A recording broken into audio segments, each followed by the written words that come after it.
이시안의 읽은 척 책방. 안녕하세요. 성신여대 겸임 교수이자 비즈니스 테크 입문 쪽으로 글을 쓰고 있는 작가 이시안입니다. 2023년에요. 일본에서 엄청난 인기를 끈 애니메이션이 있었죠. 센과 치히로의 행방불명 이후로 처음 개봉 4일 동안 흥행 기록을 깬 작품이 바로 이 작품, 그대들은 어떻게 살 것인가입니다. 이 작품은요, 마케팅을 전혀 안 해서요, 언제 개봉했는지도 모른 채 개봉을 했는데도 이렇게 흥행에 성공을 한 거예요. 그 이유가 이 작품이 바로 미야자키 하야오 감독의 은퇴작이다 라고 소문이 나면서 사람들이 엄청 몰렸다고 하죠. 하지만 미야자키 하야오 감독은요, 이번에도 늑대가 나타났어요 라는 그런 거짓말쟁이 모드를 실현했다고 합니다. 이 작품이 성공했잖아요. 그러니까 다시 사무실에 출퇴근을 하면서 차기 작품을 모색하고 있다고 합니다. 그래도요, 미야자키 하야오라면 은퇴를 번복해도 좋아 라는 분위기라고 하니까요. 오늘 소개해드릴 책은 바로 미야자키 하야오 감독의 애니메이션에 영감을 준 책입니다. 요시노 겐자부로의 그대들 어떻게 살 것인가입니다. 원작이라는 표현보다 영감이라는 표현을 쓴 게요, 사실 이 책의 내용과 애니메이션의 내용이요, 그닥 상관이 없어서예요. 미야자키 감독은 이 소설에서 제목과 주제의식만 가져왔지 줄거리를 가져다 쓰진 않았다고 합니다.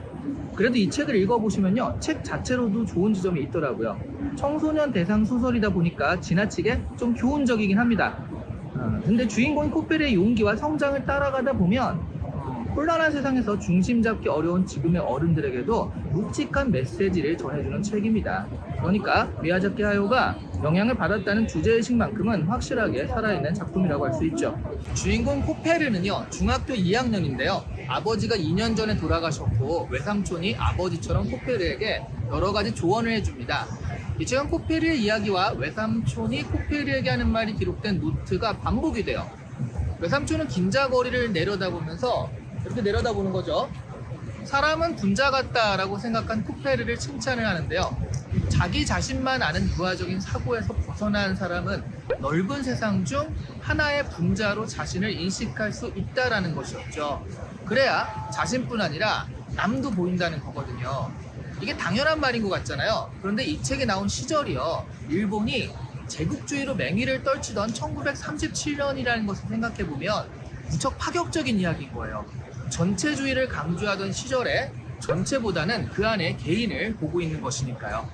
내용도 그렇습니다. 코페르가 학교 생활을 하면서 하나 둘씩 친구들을 사귀고 우정을 나누는 이야기인데요. 이 친구들 중에 한 명이 기타미가 선배들에게 찍혀서 집단으로 맞을 분위기가 되니까요. 그런 상황이 오면 모두 같이 싸워서 맞서서 싸우자는 그런 결의를 해요. 그런데 막상 그런 상황이 진짜로 왔거든요. 그런데 다른 세 친구는 선배들에게 맞서 싸우는데요. 코페르만 무서우니까 비겁하게 모른 척하고 도망을 가버립니다. 코페르는 이 일로 너무나 괴로워하다가 외삼촌의 조언을 받고서요, 친구들에게 사과 편지를 써요. 그리고 친구들은 그런 코페르를 용서해 주기로 합니다. 이야기 구조는 단순하지만요, 코페르와 친구들의 이야기는 선배들과 대립되어 굉장히 큰 의미가 있습니다. 선배들에 대한 묘사에서요, 선배들은 자신들이 주장하는 것이 정당하기 때문에 자신들이 판단하는 것도 정당하다고 생각했다. 그리고 자기네 마음에 들지 않는 학생은 교풍을 어지럽히는 놈들이며 손봐야 할 녀석들이라고 판단했다.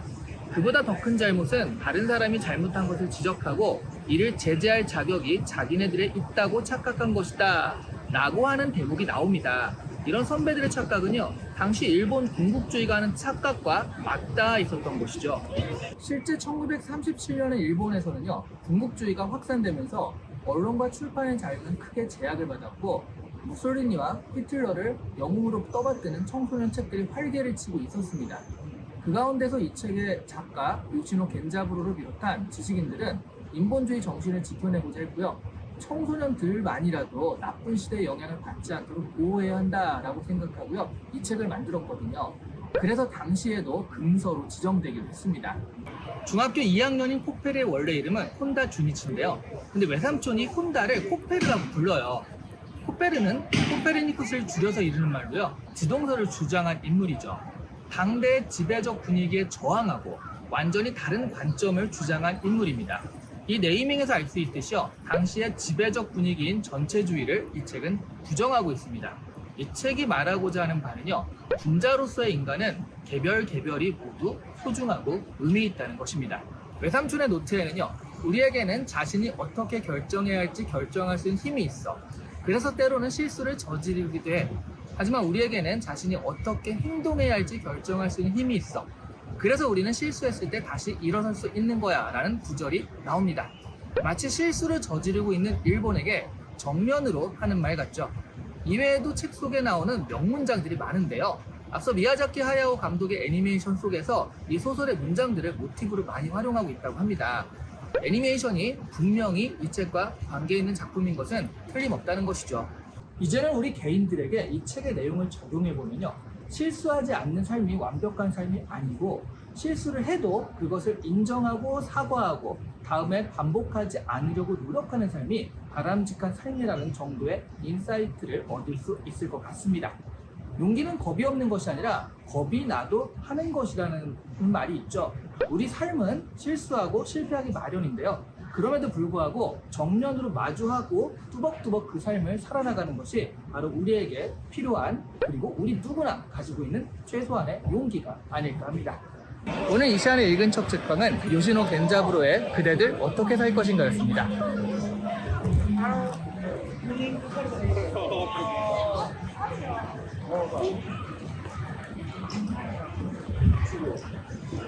좋아요와 구독은요, 그다지 큰 용기가 필요 없어요. 그냥 가볍게 누르시면 됩니다. 감사합니다.